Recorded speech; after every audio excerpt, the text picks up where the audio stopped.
Jesus, boa noite. É interessante que nas Escrituras, quando o Senhor Jesus ele estava curando os enfermos, ele estava fazendo milagres, ele estava por cima. Muita gente falava assim: Hosana, Hosana, Hosana. Quando ele estava numa posição de destaque, operando sinais, prodígios e maravilhas, tinha muita pessoa do lado dele, apoiando ele. Mas quando ele foi preso,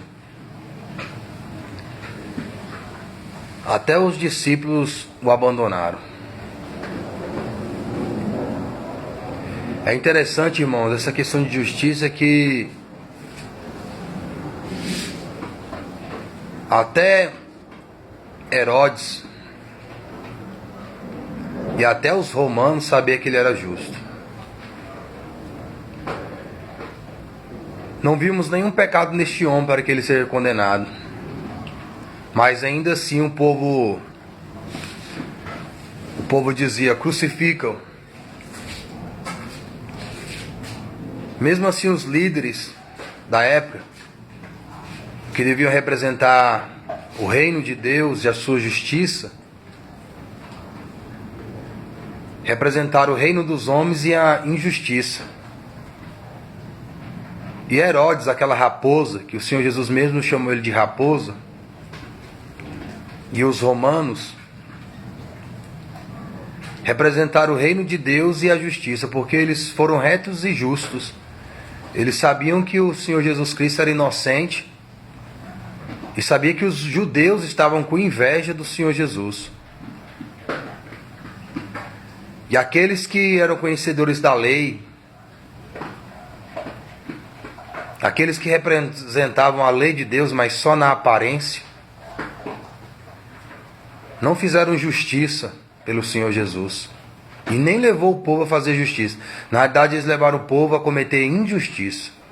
Por isso que a Bíblia diz que eles são 2 vezes dignos do inferno. Muitas pessoas viram o que aconteceu comigo em escola dominical. Muitos alunos testemunharam as mensagens juntamente com os testemunhos, ou os testemunhos juntamente com as mensagens. Mas eles ficam calados, eles não falam nada. Louvado e honrado e glorificado é o nome do Senhor. Teve uma certa oportunidade, era culto de jovens, e ali o irmão ali dando oportunidade para todo mundo, né? E ele falou assim: eu quero uma pessoa para pregar hoje. Alguém se oferece para pregar hoje? E alguns alunos ali falaram assim: Wesley, coloca o Wesley para pregar. E o irmão, ele fingia que nem escutava. E aí mais uma vez ele falava assim: tem alguém que quer pregar hoje? Eu preciso de uma pessoa para pregar hoje. E algumas pessoas continuavam: Wesley. Professor, coloca o Wesley, coloca o Wesley. E ele fingia que não estava escutando. Aí ele falou assim: ninguém se oferece não, então eu vou indicar uma pessoa. Aí apontou para uma jovem: você vai pregar hoje. Aí essa jovem disse assim: não, eu já vou cantar. Eu já vou cantar, não me coloca para pregar não, eu já vou cantar. Coloca o Wesley. Mais uma vez ele fingiu que não escutou. E mais uma vez os jovens falaram assim: Wesley, coloca o Wesley para pregar. Ele falou assim: o Wesley já teve a oportunidade dele. Isso há uns 2 meses passados. É interessante que tinha uma jovem lá que ele deu oportunidade. E essa jovem, ela nem apareceu. Quando foi no outro domingo, ele deu de novo, ela não apareceu. E aí depois ele deu de novo essa oportunidade para ela. Enquanto ela não subiu lá dar o testemunho dela, ele não sossegou. Por quê? Porque era parente, amigo, colega. Então isso é acepção de pessoas. E tudo que eu estou falando aqui, irmão, ainda é vírgula. Ainda é cisco no olho. Porque as coisas ainda são mais profundas. E eu tinha feito até um comentário em uma aula. Quando eu pude. Falei, professor, às vezes o senhor chama pessoas para ter oportunidade, essas pessoas não têm a palavra, não estão inspiradas por Deus, e muitas vezes elas nem querem. Eu sei que faz isso para incentivar, para dar uma força para a pessoa, mas muitas vezes o tiro sai pela culatra, acontece o oposto. Por quê? Porque o senhor dá uma oportunidade para a pessoa não quer, não está inspirada. O que acontece? Ela falta o culto. Porque ela não quer falar. Se não desse oportunidade, ela iria no culto. E às vezes uma pessoa que está inspirada, tem o dom para aquilo, o senhor não dá oportunidade. Ele ignorou. Passou poucos minutos, ele chegou numa jovem e falou assim, você vai ter oportunidade. Ela falou assim, eu não. E eu ainda comentei isso com ele. Eu tenho vários testemunhos, eu comentei. E às vezes o senhor fala para a pessoa que ela vai ter oportunidade e ela não quer ir. E o senhor ainda quer obrigar a pessoa a ir. Não, você vai sim. E às vezes a pessoa não quer ir. Aí ele ignorou. Aí passou um pouco o tempo. Aí quando foi no final da aula, ele foi dando as oportunidades para as pessoas. Aí chegou numa jovem, você vai ter uma oportunidade hoje. Ela, não, eu não quero ir não. Ele, não, você vai sim. Aí até outro aluno lá, foi até o irmão Edgar, ele falou assim, o Wesley acabou de falar isso aí, ó. E ele ignorou. Então, irmão, a gente é ignorado. Porque não tem um pai, pastor, presidente. Não tem um tio que é pastor, não tem uma mãe ali na congregação que serve a Deus. A gente não tem parentesco, a gente não tem parentela humanamente falando. A gente não tem status. Já teve outra situação de estar falando e às vezes comentar e falar para a gente não atrapalhar a aula. Mas quando era um aluno que era filho de algum obreiro ali, ele podia falar o tempo que ele quisesse. Não tinha problema nenhum quando era filho de obreiro. Mas quando era eu e outros, já tinha esse problema. Não podia falar. Algumas pessoas elas não entendem o que é escola bíblica, irmão. Escola bíblica não é púlpito de pregação, não. Tem gente que chega na escola bíblica já com a mensagem. Tipo assim, é essa mensagem. Não, escola bíblica não é o púlpito da igreja, não. Onde o pregador sobe lá no púlpito. Aí fica falando e ninguém pode dizer nada, porque ele está pregando. Escola bíblica é um lugar de debate. É um lugar onde as pessoas elas têm que raciocinar.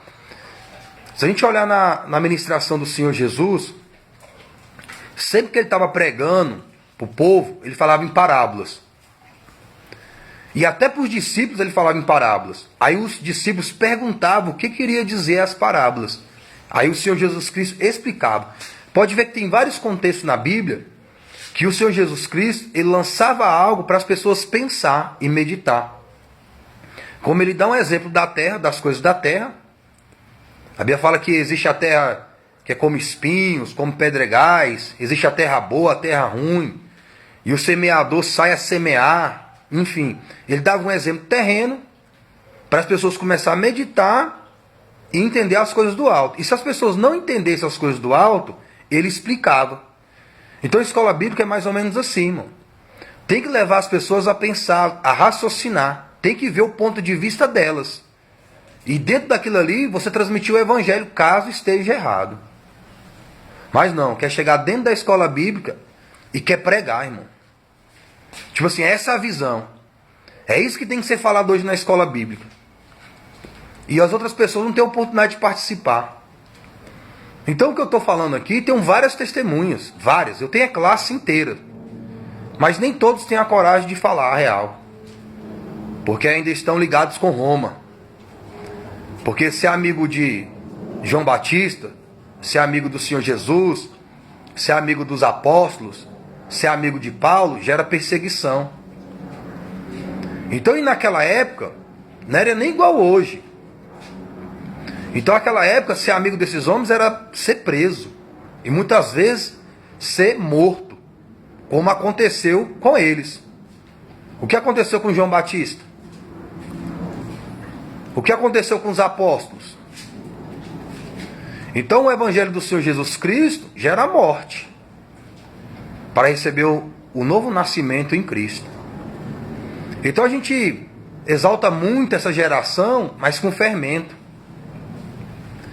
Fala que essa geração é a geração de Samuel, fala que essa geração é a geração de Daniel, fala que essa geração é como Estevão. Só na aparência. Porque no interior não tem nada dessa doutrina. Ninguém está morrendo por Cristo. As pessoas falam que diante da cova preferem ser fiel, mas só cantando, só em congresso. As pessoas falam que é uma geração como Samuel, como Daniel, mas só na letra da música, no refrão, no conforto das congregações e no conforto e no glamour dos congressos. Porque muitos sabem do que eu estou falando aqui. Muitos sabem. Mas na hora que vem lá para testificar, se escondem. Como os apóstolos se esconderam. Paulo relata de um momento quando ele estava preso, ele ficou sozinho. Todos me abandonaram. Todos me deixaram. Mas tem um que não abandona a gente, irmãos. Tem um que não deixa a gente. O Senhor Jesus falou assim: estarei convosco todos os dias. Ele falou isso, foi para os fiéis. Foi para os que sofrem por Cristo, os que passam aflições por Cristo.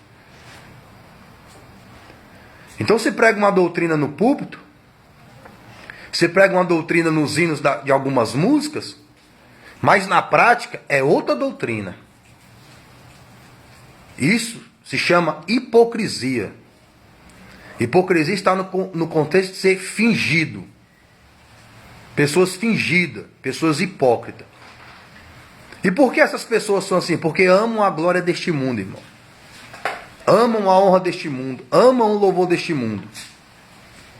Muitos sabem que eu estou falando é verdade, porque eles testemunharam com seus próprios olhos e com seus próprios ouvidos. Mas eles não testemunham, eles não testificam, porque preferem ser amigo de Roma do que amigo de Deus. O Senhor Jesus diz que aqueles que rejeitavam os discípulos estavam rejeitando o seu Jesus e estavam rejeitando o próprio Deus. E aqueles que recebiam os discípulos estavam recebendo o Senhor Jesus e estavam recebendo o próprio Deus. E o Senhor Jesus falou que se você for numa cidade e não for bem recebido, sacuda a sandália dos vossos pés. Porque no dia do juízo, do acerto de conta, haverá maior rigor do que para Sodoma e Gomorra. O juízo vai ser maior. Você pode até ter as glórias e a honra e o louvor de Roma, irmão. Mas quando chegar naquele dia lá, você não vai ter o louvor, a honra e a glória de Deus. Porque para receber o louvor e a honra e a glória de Deus lá, tem que rejeitar Roma. Tem que rejeitar o Egito. Tem que rejeitar as iguarias de Nabucodonosor. Daniel não foi fiel a Deus para ser alguma coisa diante de Nabucodonosor, não. José não foi fiel a Deus para ser alguma coisa no governo do Egito, não. Paulo poderia ter sido uma pessoa de muito sucesso e muito destaque com os fariseus e saduceus. Ele já até era. Mas ele considerou aquilo tudo como esterco pela glória de Cristo. Reflita sobre isso. Se você está sendo justo ou injusto. Você é por Cristo ou contra Cristo? O Espírito que está sobre você é o Espírito Santo, o Espírito de Cristo? Ou o Espírito do erro, o Espírito de Satanás? Quem você está aguardando para ser feliz? O Senhor Jesus que veio das alturas? Ou o Anticristo que veio da terra? Porque o Anticristo vem das profundezas do inferno. Mas o Senhor Jesus vem das profundezas do céu. A paz do Senhor Jesus. Boa noite.